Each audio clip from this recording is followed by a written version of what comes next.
दोस्तों, हम सभी अकेले रहने से डरते हैं। हम घर में या बाहर भी अकेले नहीं रह पाते। लेकिन दोस्तों, अकेले रहने पर आप अपने जीवन के उद्देश्य को तलाश पाते हैं। अकेले रहकर आप अपने बारे में, उन चीजों के बारे में सोच सकते हैं जिन चीजों से आप जीवन में आगे बढ़ सकते हैं। अकेलापन दरअसल खुद को जानने और समझने के लिए काफी जरूरी है। जो भी व्यक्ति अकेले रहता है तो उसके पास अपने लक्ष्य को हासिल करने के लिए काफी समय होता है। तो दोस्तों, आज की कहानी भी अकेले रहने की ताकत पर है। तो चलिए देर ना करते हुए कहानी को शुरू करते हैं। पुराने समय की बात है। समुद्र किनारे एक गुरु अपना आश्रम बनाकर रहते थे। हजारों शिष्य उनसे ज्ञान ग्रहण करने के लिए दूर दूर से उनके पास आते थे। गुरु का ज्ञान देने का तरीका थोड़ा अलग था। शुरुआत में वे अपने शिष्यों को उपदेश के माध्यम से ज्ञान देते थे।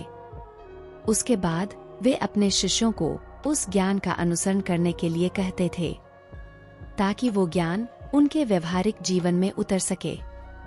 एक बार उस आश्रम में एक सम्राट अपने बेटे को लेकर आए। उस सम्राट ने गुरु से प्रार्थना की कि आप मेरे बेटे को अपने आश्रम में रख लें और अपने तरीके से उसे ज्ञान दे। आश्रम में बिल्कुल भी ऐसा नहीं लगना चाहिए कि वह किसी सम्राट का बेटा है। उसको बिल्कुल साधारण शिष्यों की तरह ही ज्ञान देने की कृपा करें। गुरु ने मुस्कुराते हुए कहा, एक सम्राट तभी ज्ञान प्राप्त कर सकता है जब वो अपने आप को एक साधारण इंसान समझे।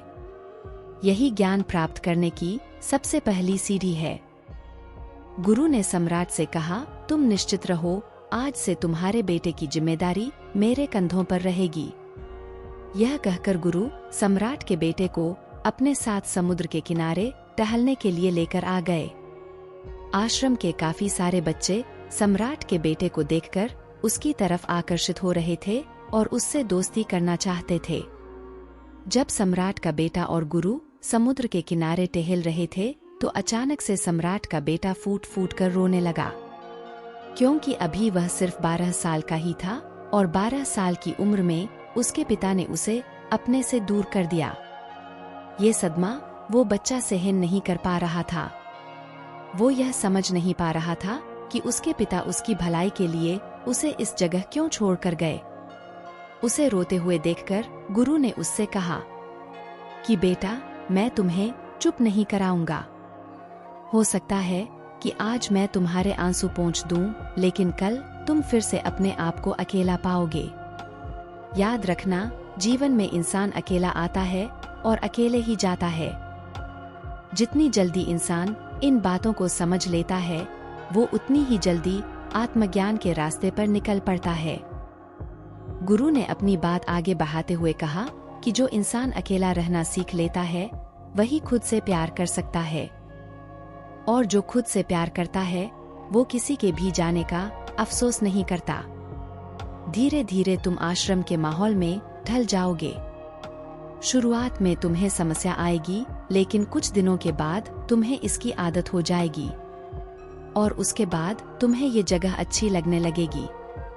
समुद्र के दूसरे छोर पर सूरज छिपने लगा था और अपनी लालिमा पूरे आसमान में बिखेर रहा था। बहुत ही सुंदर दृश्य था और गुरु शिष्य को अपने साथ लेकर वापस लौट आए। सम्राट के बेटे को भी अब थोड़ा अच्छा लग रहा था। गुरु ने भी उसे काफी दिलासा दिया और अपने गुरु की आंखों में शांति देखकर उसका मन भी अब शांत हो गया था। अब सम्राट का बेटा रात का भोजन करने के लिए भोजन कक्ष में पहुंचा तो आसपास के सभी शिष्य उसके पास आने लगे।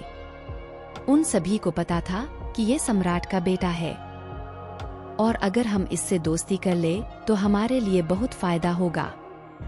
यही सोचकर आश्रम के ज्यादातर बच्चों ने उसे घेर लिया। बस कुछ बच्चे थे जो अकेला रहना चाहते थे और वो देख दिखावे की तरह आकर्षित नहीं होते थे। वे सम्राट के बेटे के पास जाने के बजाय अपना पूरा ध्यान खाने पर लगा रहे थे और अकेले में बैठकर अपना भोजन कर रहे थे। कुछ दिनों के बाद सम्राट के बेटे की दोस्ती आश्रम के काफी सारे बच्चों से हो गई। वो उन बच्चों के साथ घूमता और अपना ज्यादातर समय उन्हीं के साथ बिताता था। आखिरकार वो सम्राट का बेटा था, सुख सुविधाओं में पला बढ़ा था। अब आश्रम में भी उसके दिन वैसे ही गुजरने लगे थे जैसे महल में गुजर रहे थे। ऐसा नहीं था कि गुरु को कुछ पता नहीं था, पर उसके गुरु उसे अलग तरीके से ज्ञान देना चाहते थे। बच्चों को ज्ञान आप उपदेश देकर नहीं दे सकते, उनको साक्षात्कार करना पड़ता है। तभी वो उन बातों को समझ सकते हैं जिसको आप समझाना चाहते हैं। गुरुजी उसको बोलकर नहीं समझाना चाहते थे। वो मन ही मन में सोच रहे थे कि अगर मैं इसको बोलकर समझाऊंगा तो इसको कभी भी समझ नहीं आएगा।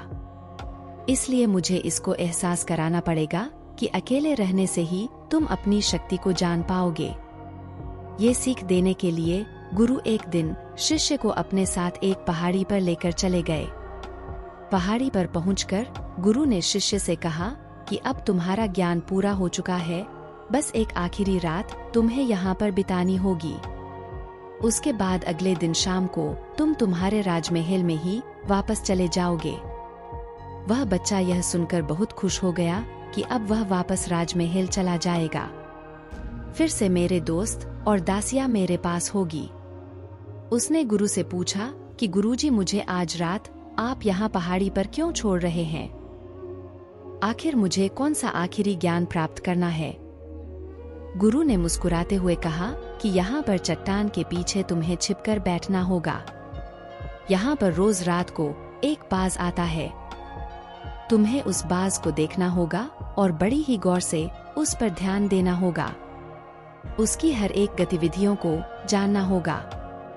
देखने के बाद अगले दिन अगर तुम उस बाज की खूबियां मुझे बता पाओगे तो मैं तुम्हें तुम्हारे महल में वापस भेज दूंगा। और हाँ, सुबह आने से पहले एक बात पर और ध्यान देना है, एक चरवाहा यहाँ पर अपनी भेड़ों को चराने आता है। तुम्हें उन भेड़ों की गतिविधि और बाज की गतिविधियों पर पूरा ध्यान देना है। अगर तुम यह काम कर पाए तो मैं तुम्हें तुम्हारे पिता के पास वापस भिजवा दूंगा। ये बात सुनकर शिष्य उस पहाड़ के पीछे छुप गया और बाज का इंतजार करने लगा। काफी वक्त बीत जाने के बाद वहां पर बाज अपने बच्चों के साथ पहुंचा। सम्राट के बेटे ने पूरी रात उसकी गतिविधियों पर बहुत ही ध्यान से नजर रखी और सुबह होने के बाद जब चरवाहा अपनी भेड़ों को चराने के लिए आया तो उसने एक बहुत ही चौंका देने वाले दृश्य को देखा। उसने देखा कि बाज एक भेड़ को अपने पंजे में दबाकर आसमान में उड़ गया। उसने उस भेड़ के बच्चे का शिकार कर लिया। ये सारा दृश्य देखकर वो आश्चर्य से आश्रम में वापस पहुंचा। इससे पहले कि गुरु उससे कुछ पूछते, उसने गुरु को प्रणाम करते हुए कहा कि गुरुदेव, आप आश्रम के सभी बच्चों को यहाँ पर बुला लीजिए। मैं सब लोगों को एक बात बताना चाहता हूँ कि मैंने क्या देखा। जब आश्रम के सभी बच्चे वहां पर पहुंच गए तो सम्राट के बेटे ने कहा, मैंने जीवन में बहुत से पक्षियों को देखा है, मगर बाज उन सभी पक्षियों में से सबसे अद्भुत है, सबसे अलग होता है। उदाहरण के लिए एक तोता हम सभी ने देखा होगा। तोता बोलता तो बहुत है लेकिन कभी ऊंचा नहीं उड़ पाता। लेकिन एक बाज जो कि हर समय शांत रहता है लेकिन उसमें आकाश को छूने की ताकत है। एक बार जब बाज अपने शिकार को निश्चित कर लेता है तो उसी शिकार पर अपनी नजरें गड़ाए रखता है। फिर चाहे वह कितनी भी ऊंचाई पर क्यों ना उड़ रहा हो, कितना ही बड़ा तूफान क्यों ना आ जाए, लेकिन उसकी नजर हमेशा अपने लक्ष्य पर ही होती है।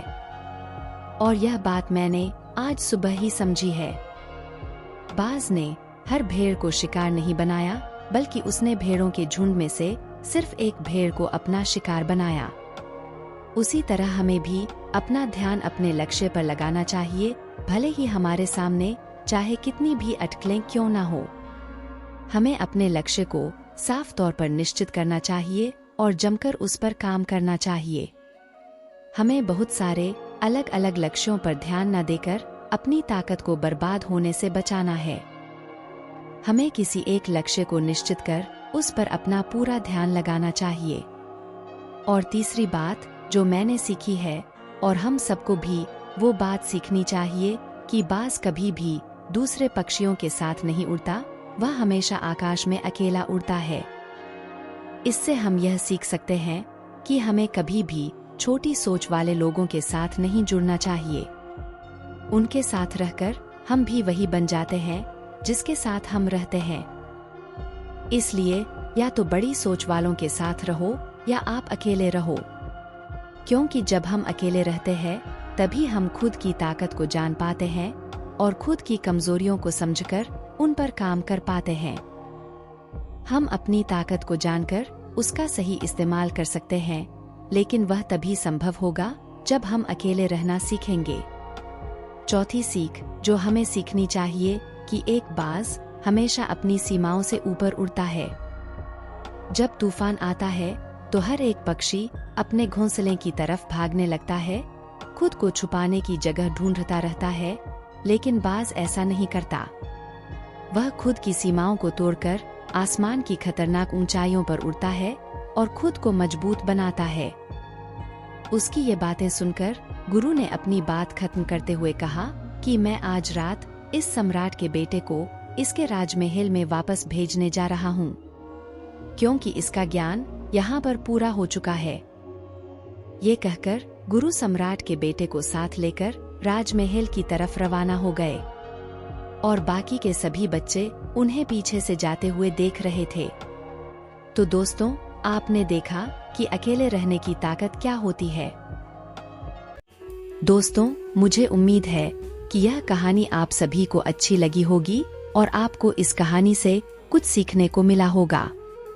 ऐसी ही और स्टोरी के लिए प्लीज आप वीडियो को लाइक करके चैनल को सब्सक्राइब कर ले। मैं हर दिन ऐसी स्टोरी लाती रहती हूँ।